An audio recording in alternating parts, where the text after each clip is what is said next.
Hello everyone, मेरा नाम है सी ए उज्जवल सर।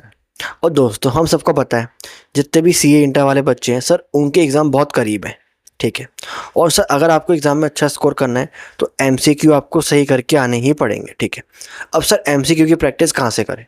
तो सर, हमें पता है हमारे इंस्टीट्यूट आईसीएआई ने एक पूरी बुकलेट निकाली है जहाँ पे उन्हें बहुत सारे एमसीक्यू कवर करे हैं। ठीक है। तो सर, अब दिक्कत ये है सर, टाइम तो बचा है नहीं, तो सर कैसे सारे एमसीक्यू कवर करें कि एक एक क्वेश्चन सॉल्व करने बैठे? या देखो, इतना टाइम नहीं है। तो मैंने आपके लिए इनकम टैक्स और जीएसटी में तो मैं आपकी हेल्प करने के लिए मैं एक पूरी रिवीजन सीरीज़ लेके आ रहा हूँ। सर, उसमें हम क्या करेंगे? देखो, पूरा क्वेश्चन सॉल्व करने का टाइम नहीं है, तो मैंने एक समरी बनाई है। सर, सबसे पहले तो जिसमें मैंने इंक्लूड करा है एक टॉपिक इंडेक्स कि कौन कौन से टॉपिक के ऊपर आईसीएआई ने कौन कौन से क्वेश्चन में पूछा है। ठीक है। सर, उसके बाद हमने एक सेक्शन वाइज भी समरी बनाई है। और सर, इसके अलावा हमने क्वेश्चन वाइज भी समरी बनाई है, जहाँ हमने लिखा है सर हर क्वेश्चन के अंदर कौन कौन सा कॉन्सेप्ट कवर करा गया है, क्या क्या पूछा गया और आपको क्या क्या चीज़ें ध्यान रखनी है। ठीक है। सर, क्या आप हमें सिर्फ ये पीडीएफ ही दोगे? नहीं, तो मैं एक पूरी रिवीजन सीरीज़ लेके आ रहा हूँ, जैसे जिसमें हर वीडियो के अंदर हम एक क्वेश्चन कवर करेंगे। हम देखेंगे सर उस क्वेश्चन में कौन कौन से कॉन्सेप्ट कवर करें हैं, उनको रिवाइज करेंगे। अलॉन्ग विद मैं आपको बताऊंगा कि आपको कौन कौन सी बातें ध्यान रखनी। तो अगर आपके पास पूरी बुकलेट सॉल्व करने का टाइम नहीं है तो आप मेरी रिवीजन सीरीज फॉलो करो सर, जिससे आपको बहुत हेल्प होने वाली है। और आज की वीडियो स्टार्ट करते हैं। तो इस वीडियो की 22 सर, यहाँ पे आईसीएआई का फोकस है आर बट एनओआर के ऊपर, ग्रैंड फादरिंग के ऊपर और फॉरेन से कुछ इनकम आती है तो उसके ऊपर। ठीक है। सबसे पहले कवर करेंगे सर क्वेश्चन की समरी के। तो देखो सर, एक बंदा है mister based in Canada since 2011। वो 2011 से कनाडा में रहता है। ठीक। सर, उसकी कुछ कनाडा में भी प्रॉपर्टी है और कुछ इंडिया में भी प्रॉपर्टी है। ठीक है। जहाँ जहाँ से वो रेंट की इनकम कमाता है। ठीक है। इसके अलावा सर, उसे कुछ एरियर्स ऑफ रेंट मिला from an earlier sold property. उसके पास कोई प्रॉपर्टी थी जो उसने बेच दी, पर उसे करंट ईयर में इसका कुछ बचा हुआ रेंट उसे मिला। ठीक है। इसके अलावा उसने लॉन्ग टर्म कुछ लॉन्ग हेल्ड लिस्टेड शेयर बेचे और उसकी कुछ और भी फॉरेन से इनकम आती है। ठीक है। अब सर, आईसीएआई ने यहाँ पे कौन कौन से कॉन्सेप्ट जज करे? सबसे पहला जो कॉन्सेप्ट आईसीएआई जज करा है वो सर क्या? सर, एक चीज़ हमेशा ध्यान रखना। सर, क्या? सर, मुझे पता है जब भी मैं एक इंडिविजुअल के लिए चेक करता हूँ कि वो इंडिया का रेजिडेंट है या फिर नॉन रेजिडेंट है, सर मैं देखता हूँ क्या उसने 182 डेज़ वो इंडिया में था या फिर 60 + 365 डेज़ वाली कंडीशन चेक करता हूँ। ठीक है। अगर वो इन दोनों में से कोई एक कंडीशन पूरी करता है तो वो रेजिडेंट बन के चलता है। ये था सर नॉर्मल केस। पर सर, इसके 3 एक्सेप्शन थे। सर, 3 एक्सेप्शन क्या थे? सर, इन 3 केसेस के अंदर मैं सिर्फ पहले वाली कंडीशन चेक करता हूँ, 182 डेज़ वाली। ये वाली कंडीशन में चेक ही नहीं करता। अगर इसके ये कंडीशन पूरी करे रेजिडेंट, नहीं करे तो नॉन रेजिडेंट। ठीक है। अब सर, वो 3 केस क्या थे? अगर कोई इंडियन सिटीजन लीव करता है India for the purpose of employment outside India या एज अ मेंबर ऑफ किसी फॉरेन गोइंग शिप का। सर, 2 केस तो हो गए। तीसरा केस क्या था?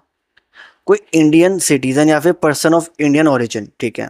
जो नॉर्मली इंडिया के बाहर रहता है और वो during the previous year visit पे आए इंडिया में और उसकी इंडिया से इनकम की थी अप टू 15 लाख। ठीक है। सर, ये 3 केस थे। ठीक है। आई होप आपको याद आए। अब सर, ये जो तीसरा केस था, इंडियन सिटीजन या person of Indian origin, sir इसमें कंडीशन थी कि अगर उसकी इनकम कितनी होनी चाहिए from India up to 15 lakh. अगर इस केस के अंदर इस बंदे की इनकम 15 लाख को पार कर लेगी तो उस केस में क्या था? सर, तो उस केस के अंदर हम सेकेंड कंडीशन को अप्लाई करते थे, पर 60 की जगह हम 120 दिन यहाँ पे कर देते थे। हम कह रहे थे 20 + 365 डेज। ठीक है, आपको याद आया? और अगर इस 120 + 365 डेज के चक्कर में वो अगर इंडिया का रेजिडेंट बन गया तो ऑलवेज उसका स्टेटस क्या होगा? R but NOR. I hope आपको ये केस याद आया।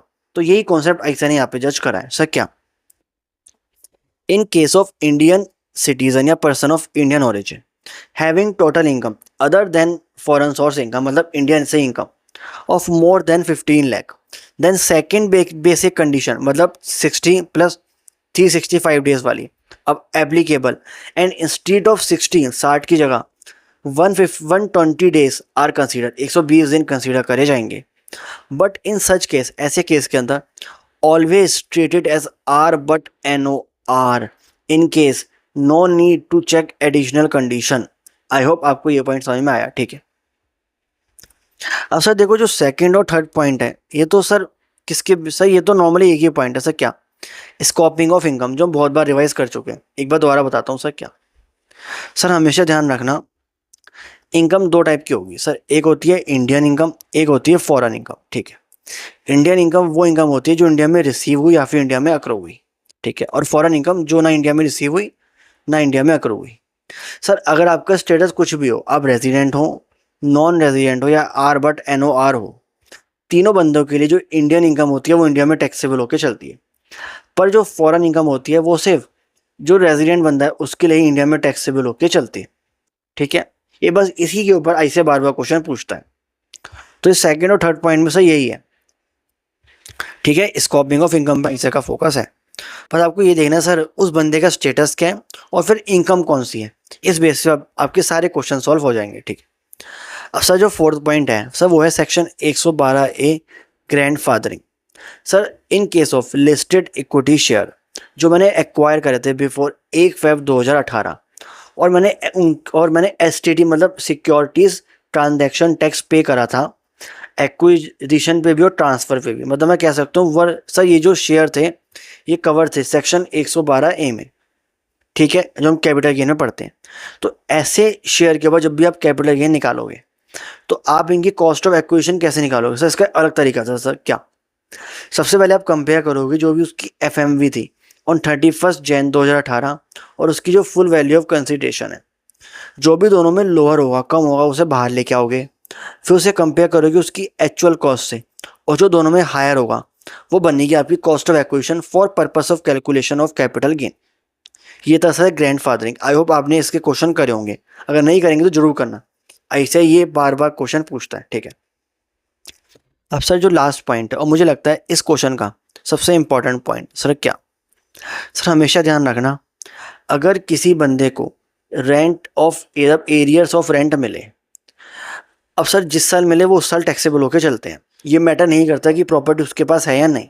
ठीक है, और सर जब उसे वो मिलके चलता है एरियर्स ऑफ रेंट, तो हमेशा मान के चलो उसे 100 रुपये के एरियर्स ऑफ रेंट मिले तो उसमें से उसे 30% की सीधी डिडक्शन मिल जाती है, उसे 70% बचता है वही टैक्सेबल होकर चलता है। सर तो ये वाला पॉइंट है, ऐसा ने यहाँ पे पूछा है। सर क्या, देखो, rent receive in a subsequent year on a property sold earlier, मतलब एरियर्स ऑफ रेंट। ठीक है, remains taxable to the owner, owner के लिए अब भी टैक्सेबल होके चलेंगे उसके पास प्रॉपर्टी हो या नहीं।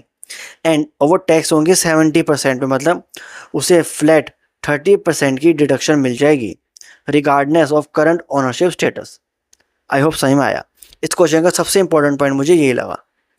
तो सर इस तरह हमने ये क्वेश्चन नंबर 22 भी कवर करा। आई होप आपको समझ में आया होगा। तो सर बताना ये वीडियो कैसी लगी। ये मेरी एक नई सीरीज़ है जिसमें एक एक क्वेश्चन कवर कर रहा हूँ, सारे इंपॉर्टेंट पॉइंट कवर कर रहा हूँ, क्योंकि अगर जिन बच्चों के पास सर टाइम नहीं है पूरे क्वेश्चन सॉल्व करने का, तो एटलीस्ट मेरी वीडियोस देख के उनका सारे ट्रिकी पॉइंट तो कवर हो जाएंगे। और सर कमेंट से बताना कोई फीडबैक हो। सर जो मैंने समरी बनाई है ये आपको मेरे टेलीग्राम पे मिल जाएगी, तो अभी जाके टेलीग्राम ज्वाइन करो और जो भी फीडबैक हो वो ज़रूर बताना कमेंट्स में। And thanks for watching.